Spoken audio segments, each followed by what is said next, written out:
Assalamualaikum warahmatullahi wabarakatuh. Kali ini Mimin akan membawakan sebuah kisah cerita Dewa Kegelapan. Bab 81, Wen Qiu kembali dan Ji Fei mendengarnya. Jadi dia tidak segera menjawab pertanyaan Jiang Qing. Ketika Wen Qiu melarikan diri dengan cepat, Ji Fei mendengarkan langkah kakinya dan tersenyum lagi. Beberapa orang lahir di tahun anjing. Mereka hanya peduli pada makan dan bukan pada pemukulan. Wajahku sudah ditampar 2 kali, tapi aku tetap tidak menyerah. Ji Fei tidak mau memperhatikan orang-orang yang ingin mengambil inisiatif untuk menamparkan wajahnya. Bu, rumah ini benar-benar milikku. Kamu dapat melihat bahwa sertifikat hak milik atas namaku. Ini akan menjadi rumah kita mulai sekarang. Jiang Qing masih agak sulit dipercaya. Ji Fei, apakah villa ini benar-benar berharga 1 miliar? Li Ruoxi sekarang mengerti bahwa itu pasti dikirim oleh Yao Guangbiao.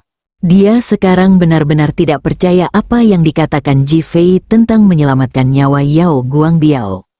Nikmat itu ibarat pisau, semakin sering dipakai semakin tipis. Bagaimana mungkin?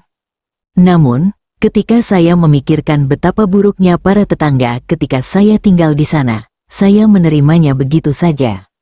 Bu, jangan tanya. Ji Fei bilang ini rumah kita, jadi kita bisa tinggal di sana. Li Boyang memikirkan panggilan telepon antara Ji Fei dan Yao Guangbiao hari ini, dan dia yakin Ji Fei bukanlah orang biasa. Dia tertawa dan berkata, "Villa ini bagus sekali. Saya tidak pernah membiarkan istri dan anak perempuan saya tinggal di sana sepanjang hidup saya. Dan sekarang saya telah meminjam semuanya dengan menantu laki-laki saya. Mereka bilang menantu yang datang ke rumahmu adalah seorang putra. Aku juga punya seorang putra hari ini. Mulai sekarang, Ji Fei tidak hanya akan menjadi menantuku, tapi juga anakku." Berpikir untuk ditegur dengan marah dan diremehkan tanpa ampun oleh Li Guoqiang hari ini, perasaan Li Baiyang campur aduk. "Ayah, apa katamu?" Li Ruoxi tidak suka mendengarnya. Li Boyang memandang Ji Fei dan berkata, "Ji Fei, jika kamu meremehkan Ruoxi di masa depan dan bercerai, keluarga ini juga keluargamu. Kamu akan memperlakukannya sebagai putraku dan aku akan mencarikanmu istri baru." "Ayah," Li Ruoxi sangat marah hingga dia menghentakkan kakinya dan hampir menangis. "Oke, aku mendengarkan orang tuaku." Setelah Ji Fei selesai berbicara, dia mengedipkan mata pada Li Ruoxi. Li Ruoxi tidak sabar untuk bergegas dan menggigitnya. Bajingan ini berani menjawab apapun. Li Boyang mengedipkan mata pada Jiang Qing. "Ayo cari kamar di lantai pertama untuk digunakan sebagai kamar tidur." Jiang Qing mengerti dan keduanya pergi. Li Ruoxi menatap Ji Fei, marah dan diam. Ji Fei tersenyum naif. "Apa-apaan ini? Bukankah ini hanya untuk memberimu kejutan? Aku tidak memberitahumu sebelumnya." "Mendengus, kamu marah karena menyembunyikan hal seperti ini?" Ji Fei memegang dagunya dengan satu tangan, tampak seperti sedang berpikir. Li Ruoxi tiba-tiba tertawa. "Karena kamu tahu kesalahanmu dan bisa memperbaikinya, aku akan mengizinkanmu untuk tidak tidur di lantai. Aku akan tidur di lantai 2, dan kamu bisa tidur di lantai 3. Setelah mengatakan itu, dia berbalik dan lari. "Hei, istriku, jika kamu tidak melakukan ini, aku akan..." Li Ruoxi sudah menghilang dalam sekejap. Bibir Ji Fei dipenuhi dengan senyuman, dan dia tidak ingin tidur dengannya. Rasanya tidak enak bisa melihat, menyentuh, dan memakannya. Yang terpenting, jika ada pisau yang menusukku di tengah malam, bukankah tidak adil menjadi seorang Kasim? Ji Fei berjalan mengitari gedung untuk memastikan tidak ada masalah dan merasa lega. "Saya sangat puas dengan villa yang disiapkan oleh Yao Guangbiao, terutama kolam renang di rooftop. Ini jelas merupakan tempat yang bagus untuk berolahraga."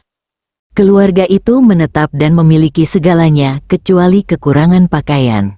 Jiang Qing ingin kembali untuk mengambilnya, tetapi Ji Fei langsung menolak. "Pakaian itu relatif tua. Jadi saya memutuskan untuk membeli pakaian setelah mengambil alih Li Group yang baru besok." Jiang Qing tidak punya pilihan selain setuju. Yao Guangbiao terlalu sibuk di sana, mengatur orang untuk mengganti plakat perusahaan, dan tidak bertanya tentang apa yang terjadi di sini. Beruang hitam sedang terburu-buru untuk kembali berlatih dan bergegas kembali ke tempat latihan tanpa membuat laporan khusus setelah menangani masalah tersebut. Lin Zigang sangat marah. Ketika ibunya mengatakan bahwa Ji Fei telah meminjam villa tersebut, dia sudah mulai merencanakan bagaimana menghadapi Ji Fei.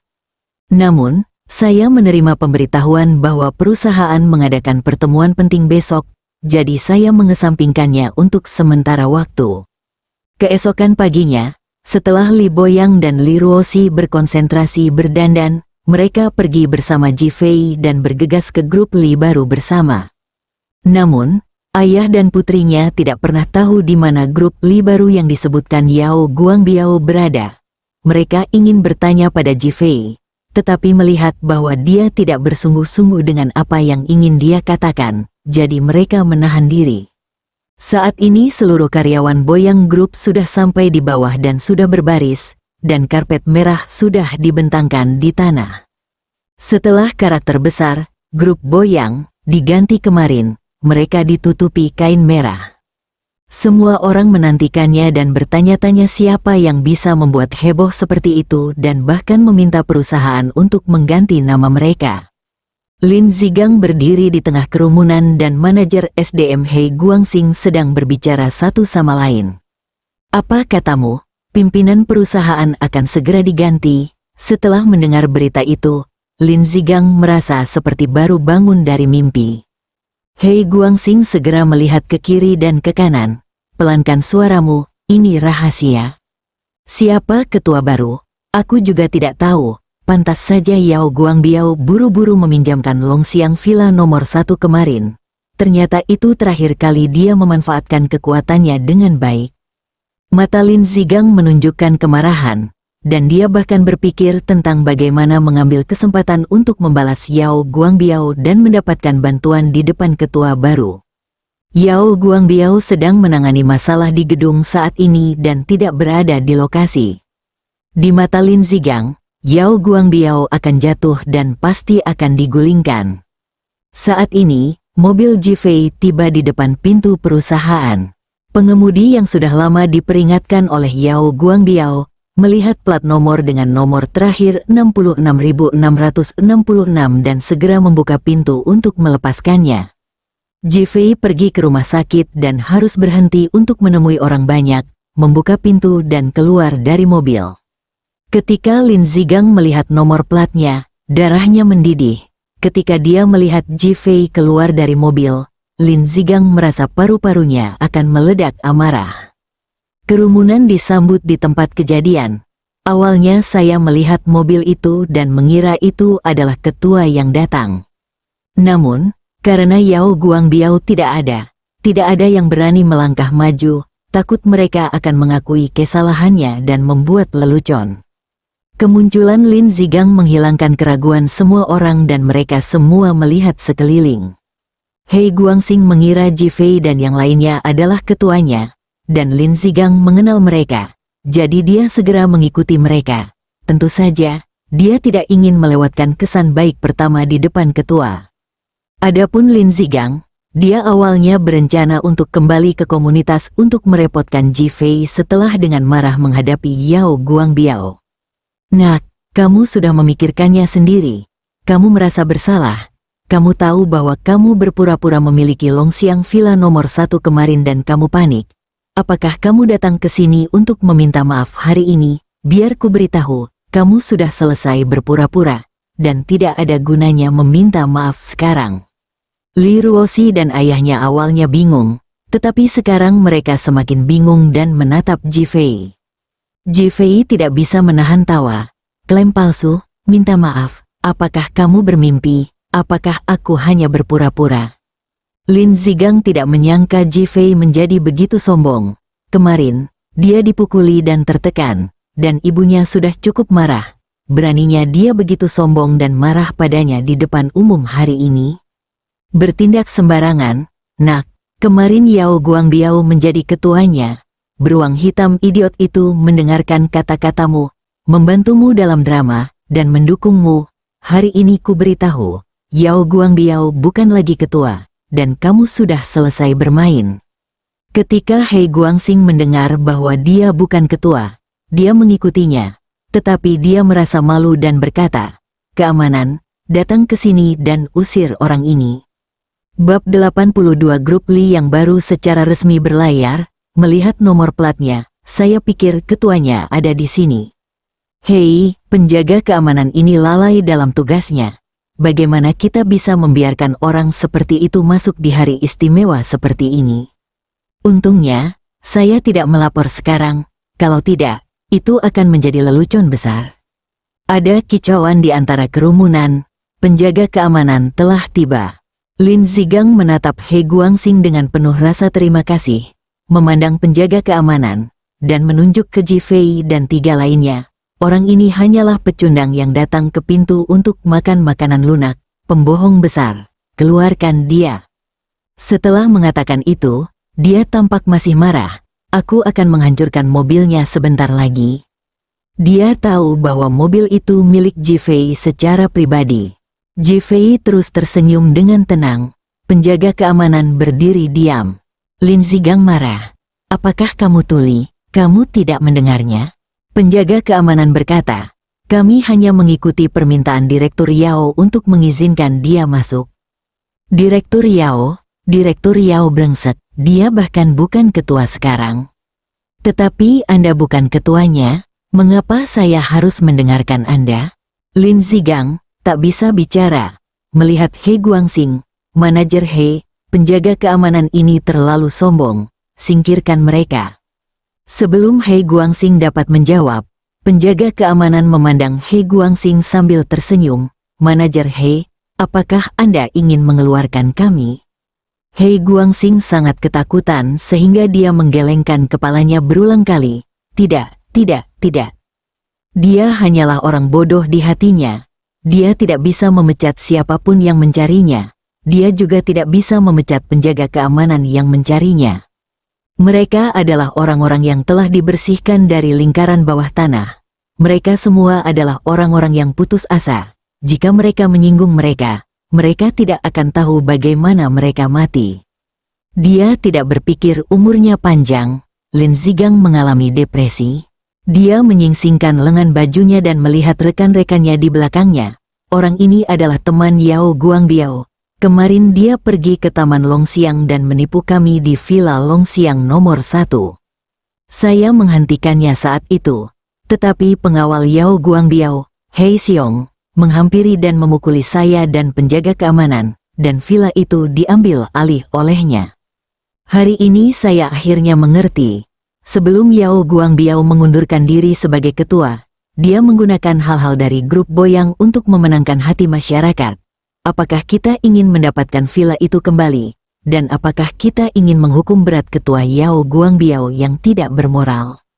Pidato yang berapi-api dan keadilan yang menakjubkan.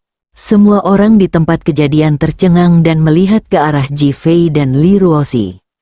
Ternyata pembohong, seorang pembohong yang bersekongkol dengan Yao Guangbiao. Li Ruoxi tanpa sadar menarik Ji Fei, menunjukkan kegugupannya. Di mata Lin Zigang, ini adalah perasaan bersalah. Kembalikan villa itu, keluarkan pembohong ini dari sini.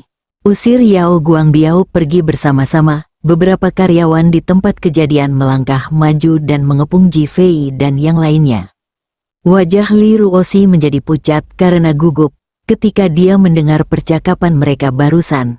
Dia mengira dia ada di sini untuk menggantikan ketua Yao Guangbiao, tapi dia tidak menyangka akan diusir sebagai pembohong dan penuh fitnah terhadap Ji Fei. Diam, Ji Fei berteriak pada saat kritis. Para karyawan yang bergegas berhenti. Bagi kalian yang mendukung Lin Zigang mengusir saya dan Yao Guangbiao, datang ke sini dan berdiri netral di satu sisi. Mereka yang tidak ingin diusir berdiri di belakang. Siapa kamu? Kenapa aku harus mendengarkanmu? Keluar. Lin Zigang bergegas menuju Ji Fei. Namun, para karyawan di belakangnya tetap secara sadar dibagi menjadi 3 kelompok. Ji Fei melihat sekelompok orang ini. Senyumnya semakin tebal. Adegan ini sangat tidak terduga. dia mengeluarkan ponselnya dan menelepon Yao Guangbiao, keluar dan bersihkan kekacauan ini. Ya, suara Yao Guangbiao terdengar dari ujung telepon yang lain. Kemudian, ratusan pria berjas hitam dan kemeja putih bergegas keluar gedung perusahaan, dipimpin oleh Yao Guangbiao. Momentumnya mengancam dan dia memandang rendah dunia. Hari ini, meskipun Yao Guangbiao akan mengundurkan diri sebagai ketua, tidak ada kemarahan di wajahnya. Sebaliknya, dia bersemangat dan berseri-seri. Karyawan Boyang Group langsung tercengang.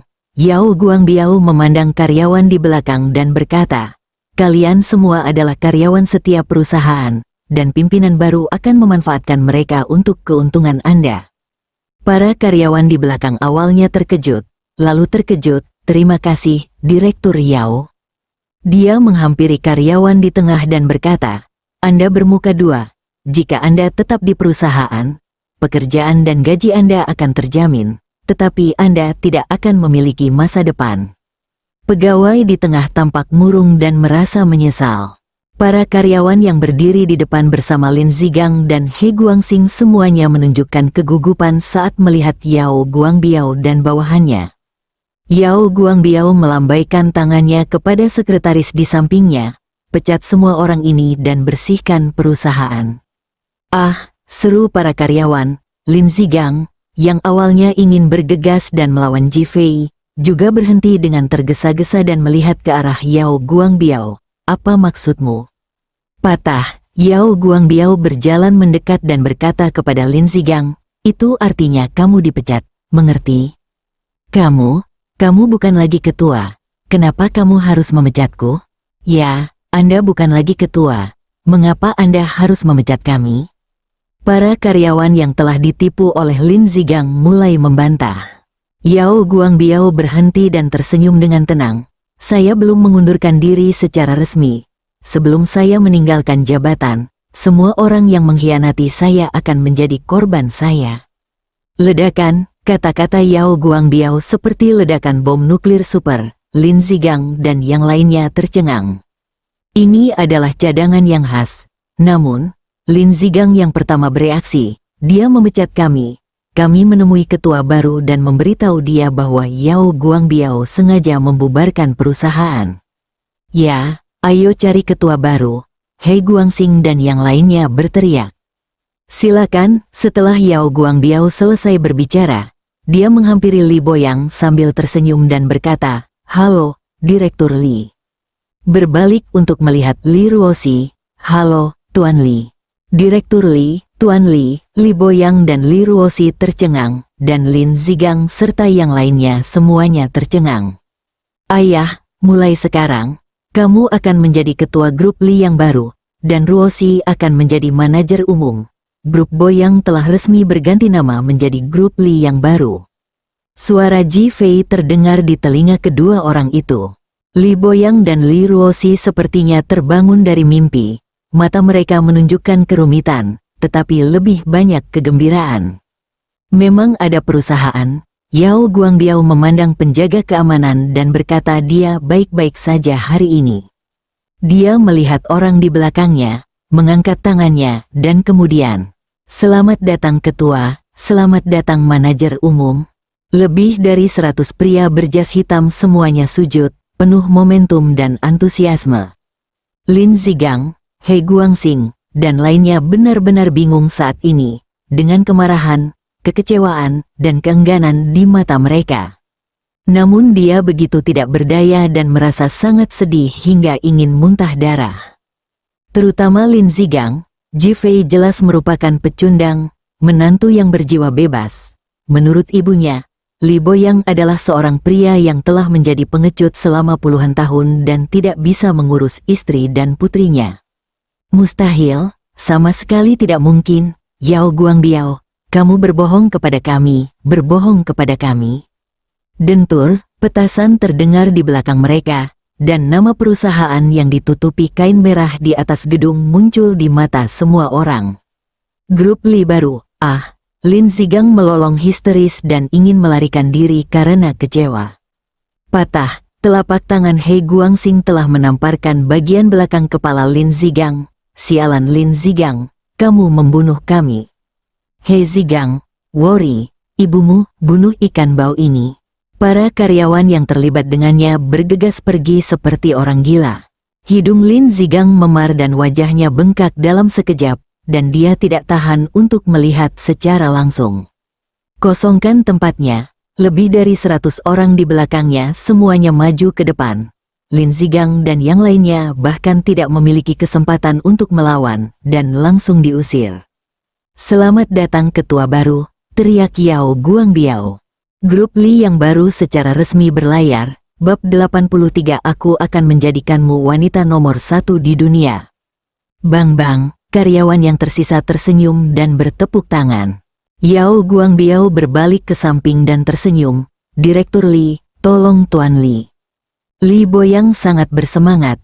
Dia telah bekerja diam-diam selama bertahun-tahun. Kapanpun momen terakhir bunga dan tepuk tangan datang, itu menjadi milik orang lain.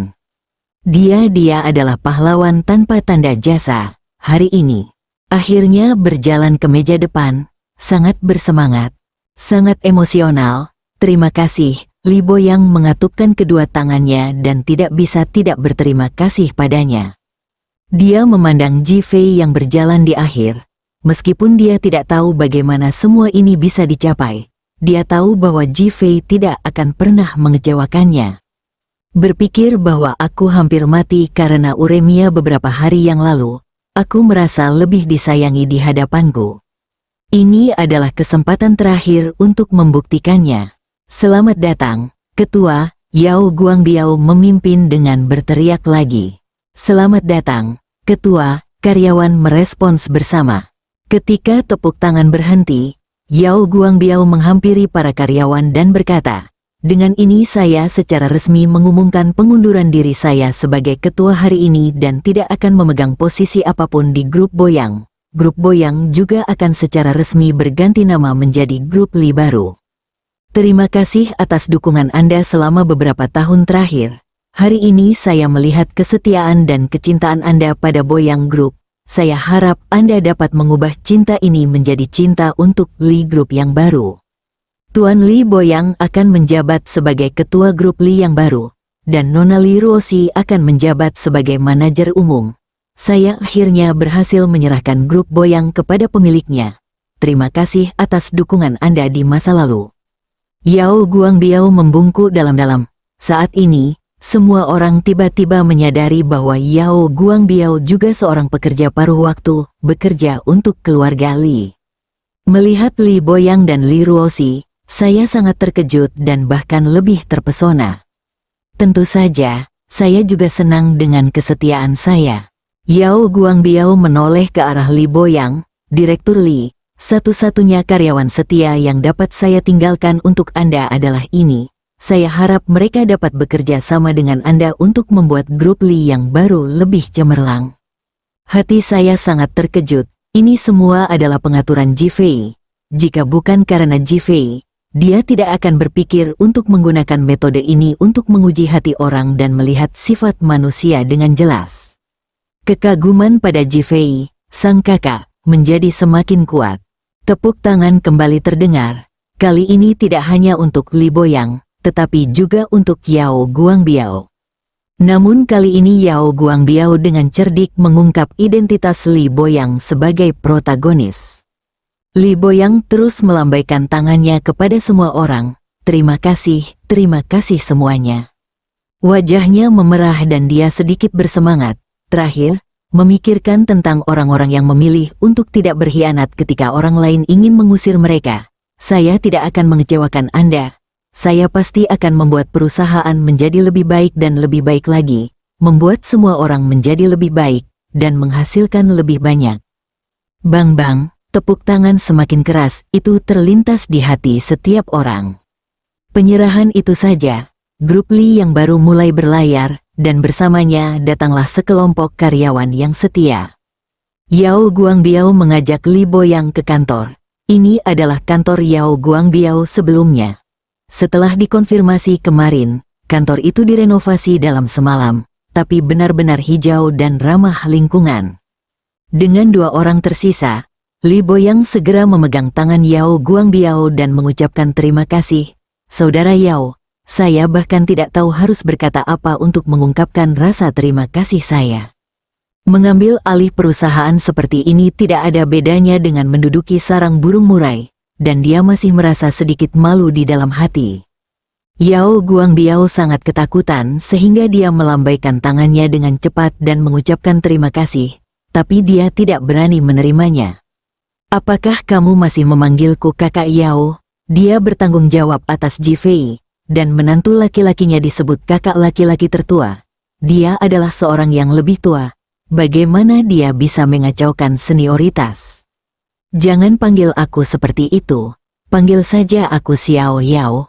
Perusahaan ini sebenarnya bukan milik saya. Saya pernah memimpinnya untuk Anda sebelumnya. Tetapi waktunya salah dan tidak ada serah terima. Saya hanyalah bos besar dengan kemampuan terbatas. Masa depan perusahaan ada di tangan Anda dan pasti akan menjadi lebih baik dan lebih baik lagi. Li Boyang tadi pusing, dan sekarang dia semakin bingung. Yao Guangbiao takut membocorkan rahasia. Direktur Li, Anda sibuk dulu. Saya akan keluar dulu. Telepon saya kapan saja jika Anda butuh sesuatu. Pergi dengan tergesa-gesa di kantor Li Ruoxi. Ji Fei berbalik dan berkata, tidak buruk. Setelah berbicara, duduklah di atas sofa dan kocok 2 kali untuk merasakan kekenyalan sofa. Li Ruoxi menghampiri Ji Fei dan melipat tangannya di depannya. Bagaimana kamu menjelaskannya kali ini? Yao Guangbiao juga pernah diperkosa. Saya dikejar, dan kemudian Andalah yang menyelamatkan saya sebagai penjaga keamanan. Apakah benar menyelamatkan hidup saya 2 kali? Ji Fei mengacungkan jempol. Sayang, kamu pintar sekali. Patah, Li Ruoxi menamparkan kepala Ji Fei. Kamu tidak bisa berbohong dengan cara lain. Li Ruoxi sangat bersemangat saat ini. Dia 100% yakin bahwa Ji Fei telah menemukan metode mengenai karyawan di depan pintu. Ketika dia berpikir bahwa Ji Fei telah secara langsung membantunya menyingkirkan bug di perusahaan, dia sangat berterima kasih. Dia bahkan merasa Ji Fei terlalu perhatian. Namun, memikirkan Yao Guangbiao yang mengatakan bahwa ini adalah perusahaan yang dia kelola selama beberapa tahun, dia mulai bertanya-tanya apa yang dimaksud Ji Fei dengan ini. Tahukah Anda beberapa tahun yang lalu bahwa mereka akan menjadi seperti sekarang ini? Bukankah aku bilang aku jatuh cinta dengan seorang gadis kecil ketika aku berumur 8 tahun, untuk gadis kecil itu, aku. Kalau begitu, carilah gadis berusia 8 tahun itu. Li Ruoxi sangat marah saat itu juga. Pikiran Ji Fei tiba-tiba terputus.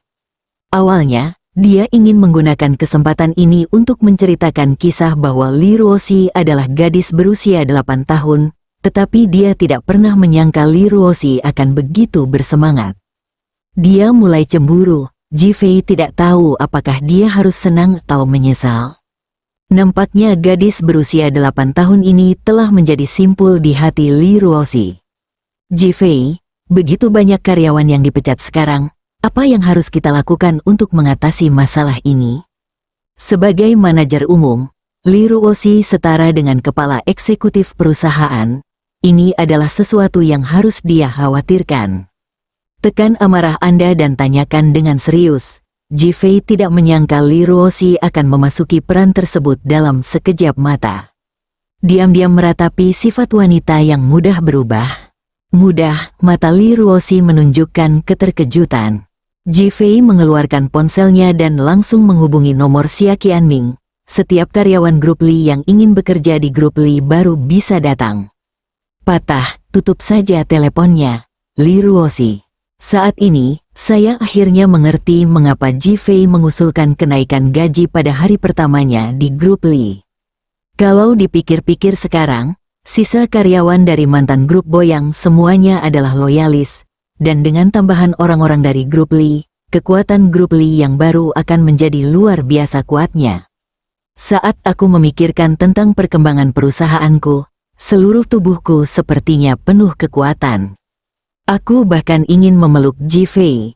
Pria ini sangat luar biasa dan mengejutkan. Ji Fei tiba-tiba berkata tanpa alasan, kamu harus menggunakan Xia Qianming secara wajar. Li Ruoxi tercengang. Apa maksudmu? Pikirkan sendiri, jika Anda ingin melangkah lebih jauh, Anda harus belajar memanfaatkan orang.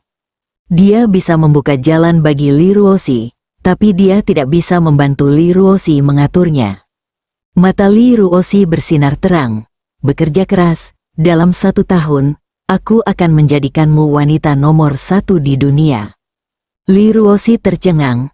Apa katamu? Ji Fei berdiri dan berkata, cepat bersihkan, kita akan kembali menjemput ibu untuk membeli pakaian nanti.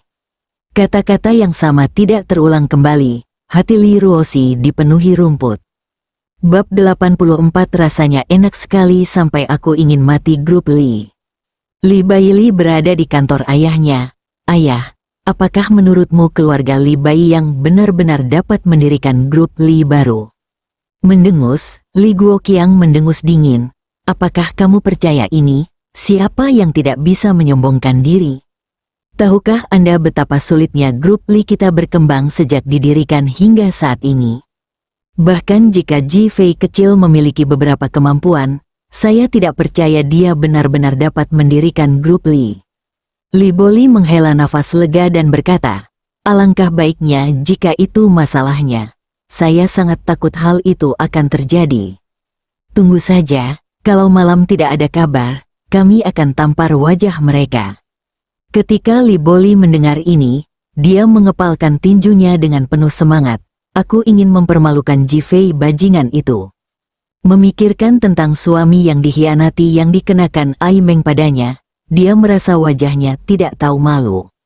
Di sisi lain, setelah menjawab panggilan Ji Fei, wajah manajer penjualan Xia Qianming memerah dan matanya dipenuhi semangat. Ji Fei, kamu masih tertipu. HMPH, aku akan membalas dendam karena memenjarakan Ling Bin, dan aku akan membuatmu membayarnya 2 kali lipat. Xia Qianming mengambil ponselnya dan menghubungi Jin Mingrod. Paman Jin, Ji Fei dan Li Ruoxi telah sepenuhnya mempercayai saya. Mereka baru saja mendirikan grup Li yang baru. Jadi mereka meminta saya untuk menghasut karyawan grup Li untuk bergabung dengan mereka. Lihat ini. Apa yang harus dilakukan? Haha, tawa gembira Jin Minglu datang dari ujung sana. Oke, bagus sekali. Anda harus memanfaatkan kesempatan ini dengan baik. Tidak hanya untuk mendapatkan kepercayaan mereka, tetapi juga untuk menggali jebakan besar bagi mereka, dan kemudian menghancurkannya sepenuhnya. Jangan khawatir. Aku akan membuat mereka membayar 2 kali lipat untuk membayar kerugian Ling Bin. Tolong perhatikan keselamatanmu. Begitu Ling Bin keluar, aku akan mengatur agar kamu menikah. Cinta terungkap melalui suka dan duka. Dan sekarang aku tahu bahwa kamu adalah wanita yang benar-benar mencintai Ling Bin. Terima kasih, Paman Jin. Aku tidak akan mengecewakanmu. Xia Qianming menutup telepon dan mengirim pesan langsung ke kelompok kerja internal grup Li. Ketua Li Ruoxi mendirikan grup Li yang baru, dan grup Boyang yang asli diubah namanya menjadi grup Li yang baru. Semua karyawan yang ingin pergi dapat pergi ke grup Li baru, bertugas di grup Li. Ledakan, mendengar berita ini, seluruh kelompok meledak dalam kegembiraan. Dan kemudian semua orang mulai meninggalkan pekerjaan mereka dan berlari ke Departemen Sumber Daya Manusia untuk mengajukan pengunduran diri. Grup Li runtuh, jingle bel-bel, telepon di meja Li Guoqiang berdering. Li Guoqiang mengangkat telepon dan menekan tombol jawab. Suara cemas dari manajer SDM yang baru diangkat terdengar. Ketua, ini buruk. Semua karyawan mengundurkan diri sekarang. Apa yang harus saya lakukan? Mundur? Apakah mereka gila? Li Guoqiang bertanya dengan marah. Manajer penjualan Xia Qianming baru saja mengirim pesan ke grup back office, mengatakan bahwa grup Li yang baru telah didirikan dan karyawan yang ingin bekerja dapat pergi ke sana. Grup Li yang baru telah didirikan, grup Boyang berganti nama menjadi grup Li baru. Apa? Grup Boyang memberikannya kepada Ji Fei dan Li Ruoxi? Patah, Li Guoqiang menjatuhkan telepon di tangannya langsung ke atas meja, wajahnya menjadi pucat. Bang, dia meninju meja dan berkata, Ji Fei hanyalah penjahat. Tubuhnya bergoyang dan dia merosot ke kursi. Ayah, bagaimana kabarmu? Apakah kamu ingin pergi ke rumah sakit? Tidak, ambilkan aku pil Jiuxin, dan aku akan datang dan mencari Jifei dan yang lainnya untuk menyelesaikan masalah. Li Guoqiang meraung dengan marah. Lapangan Ninghai. Jiang Qing masuk dengan Li Ruoxi memegangi tangannya, yang sangat tidak wajar. Ini adalah pertama kalinya dia berada di lapangan Ninghai. Satu-satunya kesannya terhadap kotak ini, yang telah dia lihat berkali-kali di TV dan iklan, adalah bahwa kotak itu mahal dan mewah. Tidak mampu membelinya, jika Li Ruoxi tidak berada di sini bersama Jifei terakhir kali, dia mungkin akan seperti Jiang Qing. Awalnya, Jifei akan datang, tetapi tiba-tiba dia menerima telepon dari Chen Ziji dan bergegas ke komunitas Boxiang Jiutian. Ruoxi, kamu hanya ingin membeli pakaian. Kenapa kamu datang ke tempat seperti ini? Lihat harganya, menakutkan. Sehelai kain kecil harganya ratusan ribu. Bukankah itu hanya perampasan uang? Sebaiknya kita tidak masuk, itu terlalu mahal. Jiang Qing hanya mengambil beberapa langkah dan kemudian mulai mundur. Li Ruoxi memiliki ide yang sama dengan Jiang Qing, tetapi dia tahu bahwa jika dia tidak berhasil membelinya hari ini, Jifei pasti akan membawa mereka kembali untuk membelinya lagi setelah dia kembali.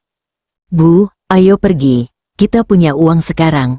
Ruoxi, jika kita punya uang, kita harus membayar kembali uang Jifei terlebih dahulu, agar kita bisa merasa lebih nyaman. Hati Li Ruoxi bergetar.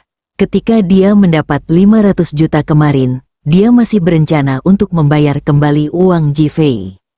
Alhasil, grup Boyang saat ini langsung berganti nama menjadi grup Li baru, dan ide Li Ruoxi langsung dimatikan. Lebih dari 500 juta, di matanya, masa lalu sangat luar biasa. Sekarang dia tahu bahwa di mata Jifei, dia hanyalah gerimis. Yang paling penting adalah dia tiba-tiba menyadari bahwa dia tidak mampu membelinya. Memikirkan tentang apa yang Jifei katakan hari ini bahwa dia akan menjadi wanita nomor 1 di dunia, apalagi yang bisa dia berikan padanya sebagai imbalan. Begitu Jiang Qing dan Li Ruoxi masuk, mereka terlihat oleh Zhang Li yang sedang melihat ke bawah dari teras di lantai 3. Dia datang ke sini untuk membeli pakaian dengan Wen Qiu hari ini. Putra Wen Qiu, Hua Jiefei, adalah manajer Ninghai Plaza. Wen Qiu merasa Zhang Li dan putranya diintimidasi oleh Jifei kemarin dan terkejut, berpikir bahwa Lin Zigang akan membalas dendam pada Jifei. Dia secara khusus mengundang Zhang Li ke sini hari ini untuk membelikannya pakaian untuk menghiburnya. Wen Qiu, lihat, bukankah itu Jiang Qing dan putrinya Li Ruoxi? Zhang Li dengan cepat melambai kepada Wen Qiu yang sedang mencoba pakaian di toko. Wen Qiu berlari keluar toko dengan tergesa-gesa, menunduk, dan tiba-tiba menjadi marah, dan mengangkat kakinya untuk turun. Dia sangat marah kemarin ketika mereka menggunakan villa pinjaman untuk menamparkan wajahnya. Zhang Li meraih Wen Qiu dan berkata, "Saya akan menelepon anak saya dan melihat bagaimana balas dendamnya. Lebih baik kita melakukan pukulan ganda seperti ini." Mata Wen Qiu langsung gembira. Ya, Zhang Li menelepon Lin Zigang. Saat ini, Lin Zigang sedang minum sendirian, dengan jejak kaki di sekujur tubuhnya dan wajahnya bengkak seperti kepala babi. Ketika dia melihat telepon ibunya, dia hampir menjatuhkan teleponnya. Jika bukan karena ibunya yang hilang, dia tidak akan seberuntung itu. "Ada apa, nak?" "Bibimu Wen dan aku melihat Jiang Qing dan Li Ruoxi di Ninghai Plaza. Putra bibi Wenmu adalah manajer Ninghai Plaza, dan kami akan membiarkan dia menamparkan wajah Jiang Qing dan Li Ruoxi. Bagaimana kabarmu? Bersamamu, aku ingin tahu sekali, kamu bisa memukul lebih keras." Lin Zigang sangat tertekan hingga dia ingin muntah darah, dan dia hampir mengutuk. Namun ketika dia mendengar bahwa putra Wen Qiu hendak berdiri, bibirnya berubah menjadi seringai sinis. "Jika kamu membuatku cacat, maka aku akan membuat putramu sengsara juga." "Bu, hari ini Jifei pergi ke Boyang Group dan ingin mengembalikan villanya, tapi aku menamparkan wajahnya. Aku bahkan menamparkan wajah Yao Guangbiao. Aku sangat senang. Setelah Lin Zigang selesai berbicara, dia tertawa dan segera menutup telepon. Hanya saja tawa itu lebih buruk daripada air mata, dan aku merasa sangat bahagia hingga ingin mati. Zhang Li di sisi lain tidak tahu itu bohong, dan dia sudah tertawa di dalam hatinya. Wen Qiyu, ayo pergi, bab 85 karena kamu miskin. Ji Fei dan Li Ruoxi ketakutan hari ini dan pergi ke Boyang Group untuk mengembalikan villa. Putraku tidak hanya menamparkan mulut Ji Fei dan wanita jalang itu di depan umum, tapi juga membuat mereka berdua berlutut di depan putraku. Haha, Anda mungkin tidak tahu bahwa bahkan ketua Yao Guangbiao pun ditampar mulutnya oleh putra saya. Saat Zhang Li berjalan, dia melebih-lebihkan kata-kata Lin Zigang lagi. Apa, beraninya anakmu memukul ketua Yao Guangbiao? Wen Qiyu tidak mempercayainya. Zhang Li juga menyadari bahwa dia terlalu banyak membual. Hei, bukankah ini karena anakku memanfaatkan kesepakatan tidak adil antara Yao Guangbiao dan Ji Fei? Apa dia tidak merasa bersalah? Wen Qiyu memikirkannya dan itu masuk akal. Bagaimanapun, perusahaan itu bukan milik ketuanya saja. Jika dia memberikan sebuah villa senilai 1 miliar kepada orang lain tanpa alasan, bukankah ini akan menimbulkan masalah? Jika terungkap, dia bisa kehilangan posisinya sebagai ketua. Wen Qiyu merasa sedikit iri pada putra Zhang Li. Memikirkan putranya sendiri, saya juga akan menelepon putra saya dan memintanya untuk datang dan menamparkan wajah perempuan jalang kecil Ji Fei dan Li Ruoxi itu. Ayo bersenang-senang lagi. Zhang Li mengangguk cepat. Oke, beritahu Jiang Qing bahwa anak-anak kita jauh lebih baik daripada putri dan menantunya. Zhang Li menelepon Hua Jiefei secara langsung. Saat ini, Hua Jiefei sedang mengobrol dan tertawa dengan seorang wanita yang mengenakan rok panjang hitam tembus pandang, sepatu hak tinggi hitam, dan stoking hitam di kantor. Wajah wanita yang penuh dengan senyuman membuat wajahnya yang sudah menawan dan dewasa di usia 30-an semakin menawan, dan senyuman di pipinya semakin menawan. Nama wanita tersebut adalah Hua Yue, dan dia adalah pemilik toko pakaian merek Chanel di Ninghai Plaza. Hua Yue mengangkat jarinya dengan kuku merah cerah dan melambaikannya di depan mata Hua Jiefei. Manajer Hua, matamu akan menembus stokingku. Wajah Hua Jiefei memerah. Saudari Hua, apakah kamu bercanda? Berpura-pura serius. Ceka-ceka. Hua Yue mengeluarkan serangkaian suara yang menamparkan. Manajer Hua, katakan padaku nama belakang kita terdengar sangat mirip. Orang-orang yang tidak tahu mengira kita adalah keluarga yang sama. Tidak, itu sebabnya aku selalu menganggapmu sebagai adikku. Kalau begitu kamu boleh makan tahu adikmu secara terbuka dan terbuka? Tidak, benar-benar tidak. Jika kamu ingin makan tahu kakak, kamu harus fokus pada bagian lain. Di mana bagian lainnya? Di sini, atau di sini? Begitu akrab dan menawan. Saudari Hua, mengapa kamu datang menemuiku pagi-pagi sekali? Hua Jiefei khawatir jika dia melanjutkan, dia akan pingsan. Tidak ada yang serius. Aku hanya ingin melihat apa yang kamu lakukan. Aku merasa tidak enak dengan lokasi tokoku di mall. Bisakah kamu memberiku lokasi yang bagus? Misalnya, lokasi yang disukai wanita dan pria paling banyak. Orang yang melihatnya pasti akan melakukan hal yang sama. Engah, Hua Jiefei hampir muntah darah di tempat, sangat menggoda. Meski pusat perbelanjaan secara umum sama, kualitas lokasinya berdampak besar terhadap penjualan. Dia memahami bahwa Huayu menginginkan lokasi yang lebih baik. Berpura-pura serius, dia mengetukkan jarinya ke meja. Saudari Hua, bukannya aku tidak akan memberikannya padamu. Hanya saja aku terlalu gugup. Kakak tahu kamu dalam masalah. Jadi ambillah masalah itu. Sambil mengatakan itu, dia mendorong kartu bank ke depan Hua Jiefei. Jantung Hua Jiefei berdegup kencang. Namun matanya masih melirik stoking hitam Huayu, terutama kakinya yang berkuku merah cerah. Hua Yue langsung mengerti. Saudaraku, jika kamu membantu adikku mengubah posisinya, kita akan menjadi saudara kandung mulai sekarang. Setelah Hua Yue selesai berbicara, dia dengan sengaja menyilangkan kakinya dan meletakkan kuku merah cerah di kedua kakinya secara berdampingan, menjulang melalui stoking hitam. Hua Jiefei merasakan jantungnya berdetak kencang 2 kali, dan dia hampir meneteskan air liur di tempat. Dia adalah wanita yang sangat dewasa.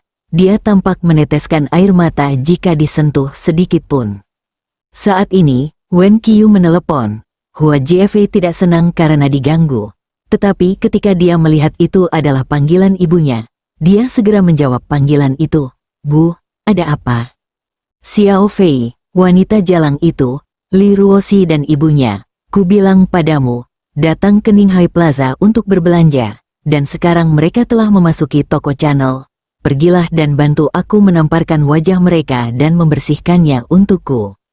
Hua Jiefei tiba-tiba menjadi marah ketika dia memikirkan bagaimana ibunya telah mengutuknya ketika dia sampai di rumah kemarin dan berbicara tentang bagaimana dia ditampar wajahnya. Apalagi saat aku memikirkan Li Ruoxi yang sangat kusukai ternyata menikah dengan pecundang yang datang padanya, aku merasa marah. Saudari Hua, 2 orang datang ke tokomu. Bantu aku menamparkan wajah mereka.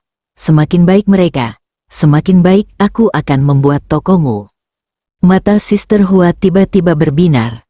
Oke, aku berjanji akan membuatmu bahagia. Dengan kalimat yang ambigu, Hua Jiefei penuh motivasi, menerima kartu bank, tiba-tiba memeluk Hua Yue dengan dominan, dan menyentuh tubuhnya dengan keras, yang begitu familiar hingga hampir meneteskan air. Hua Yue bersenandung, lalu memutar pinggulnya dan pergi. Hua Jiefei melihat ke belakang Hua Yue dan mengangkat sudut mulutnya. Li Ruoxi, kamu jalang, jika aku hanya menggerakkan jariku, seorang wanita akan datang ke pintuku. Tapi kamu buta. Li Ruoxi dan ibunya memasuki toko Channel. Jiang Qing melihat sepotong pakaian seharga lebih dari 300.000 yuan, dan segera meraih tangan Li Ruoxi. Ayo pergi. Saya tidak akan membelinya. Lebih dari 300.000, di mata Jiang Qing, itu lebih mahal daripada rumah lamanya. Li Ruoxi tahu bahwa tidak ada pakaian murah di Ninghai Plaza. Untuk menghibur ibunya, dia harus tersenyum dan berkata, Bu, toko ini adalah yang termurah di seluruh mall, jadi kami membelinya di sini. Jiang Qing bingung, apakah toko ini toko termurah di Ninghai Plaza? Li Ruoxi hanya bisa terus berbohong, ya, itu yang termurah. Setelah selesai berbicara, saya merasakan ledakan kutukan di hati saya dan mulai berbohong. Jiang Qing masih shock saat dia ditarik lebih dekat ke toko Channel oleh Li Ruoxi. Petugas di toko mendengar hal ini dengan jelas. Dia sudah lama menahan amarahnya. Beraninya dia mengatakan bahwa pakaian Channel adalah pakaian yang paling murah. Bodoh sekali, melihat pakaian yang dikenakan Jiang Qing, itu adalah kemeja lengan pendek berwarna biru, yang menjadi sedikit putih setelah dicuci. Masih ada beberapa tepi kasar di kerah pakaian, yang jelas akan rusak karena pencucian. Sebelum ibu dan putrinya memasuki toko, pegawai toko sudah dipenuhi dengan fitnah yang tak terhitung jumlahnya. Li Ruoxi melihat gaun bermotif bunga hitam ungu di pintu yang sangat cocok untuk ibunya. Bu, apa pendapatmu tentang gaun ini? Jiang Qing melihatnya dan segera menunjukkan kesukaannya. Kelihatannya bagus. Cukup raih dan sentuh saja. Hei, apa yang kamu lakukan? Siapa yang memintamu untuk mengulurkan tangan dan menyentuhnya? Salah satu pegawai datang berlari dengan tergesa-gesa. Jiang Qing sangat ketakutan sehingga dia segera menarik tangannya, seperti anak kecil yang telah melakukan kesalahan. Setelah membeli sepatu terakhir kali, Li Ruoxi tahu bahwa pegawai toko di sini sangat berkuasa, jadi dia melangkah maju dan berkata, apakah kamu tidak diperbolehkan melihat pakaian ketika kamu membelinya? Meskipun petugas baru saja mendengar Li Ruoxi mengatakan bahwa Channel adalah toko termurah, dia tetap melihat pakaian Li Ruoxi. Dia ditutupi dengan merek-merek terkenal, setidaknya bernilai jutaan, dan auranya tiba-tiba melemah. Kamu boleh menyentuhnya, tapi dia tidak bisa. Mengapa ini? Li Ruoxi mengangkat alisnya. karena kamu miskin, bersambung.